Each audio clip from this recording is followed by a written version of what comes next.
terrier. He said he flipped it and it broke its neck.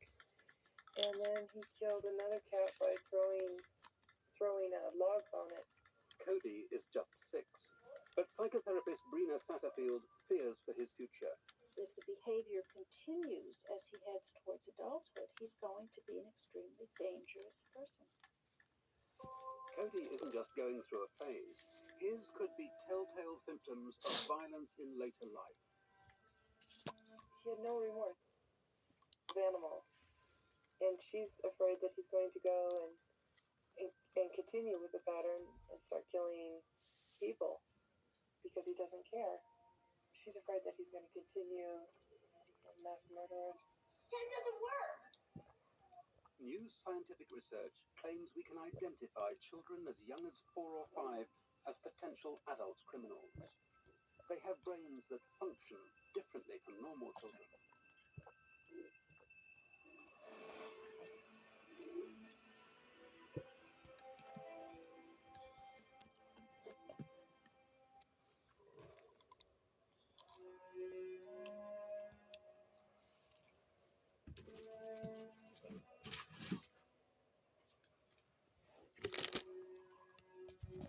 There's growing clinical evidence that persistent criminals are different from other law-abiding people.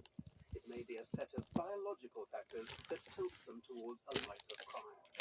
And who knows, the science of biology may bring us the hope of some cure for the disease of crime itself.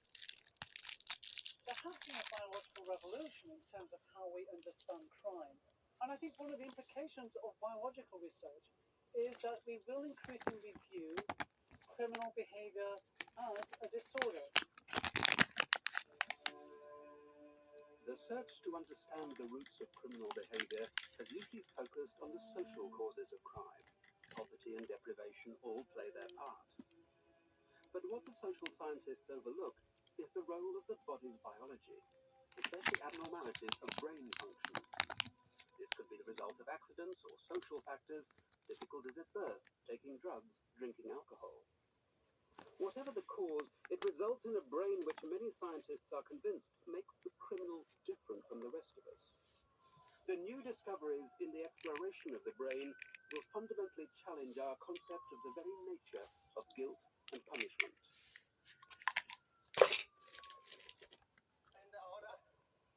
In the light of this new science, we can trace the pathway to crime of 2 adult offenders.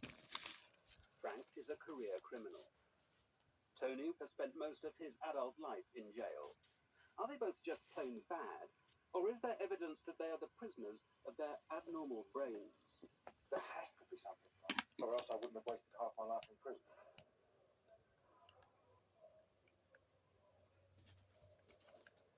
Most of us have broken the law as children.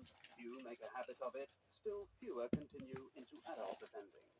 Studies consistently show a tiny handful of children who go on to a career of adult crime. It is true to say that there are a dangerous few, that there are only a tiny fraction of the total population who commit most of the misery. They commit most of the crime. Researchers now believe that we can identify the dangerous few long before they ruin their own and other lives by tests that show how the brain is working. Even more dramatic is the claim that treatment can save children at risk of a criminal career. So who are the dangerous few?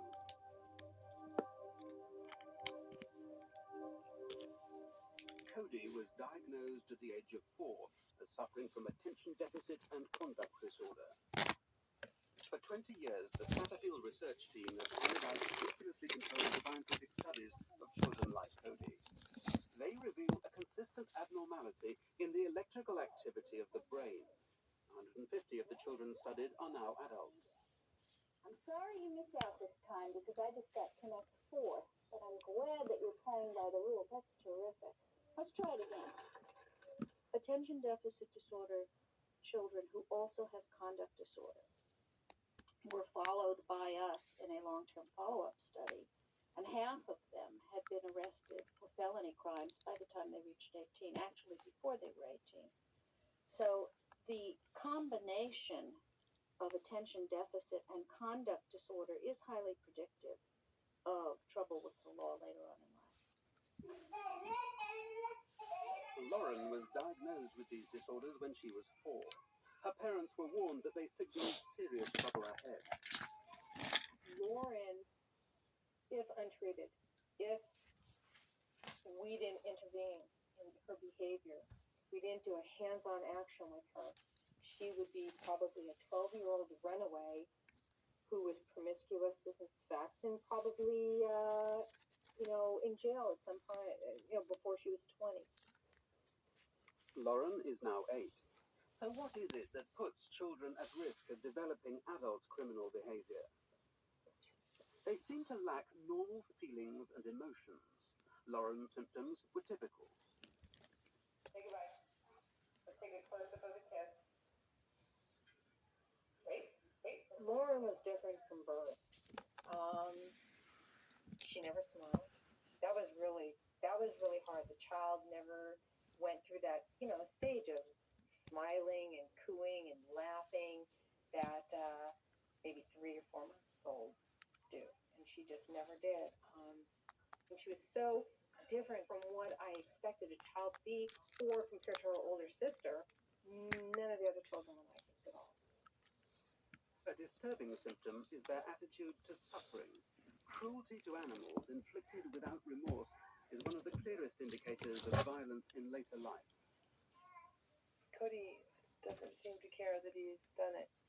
When he killed the dog, it was my mom's dog we were babysitting. We get to the airport, and he's yelling out the window, "Nanny, I killed your dog, I killed your dog." And he was just he thought that was the greatest. I don't know. He didn't have any remorse at all. This little boy, from a very young age, showed a lot of particularly disturbing behavior. He was extremely aggressive to peers early on, and he is to siblings now constantly, to the point where his mother has been told to watch him when he's home all of the time when he's with his siblings. I'm concerned that he might hurt his siblings.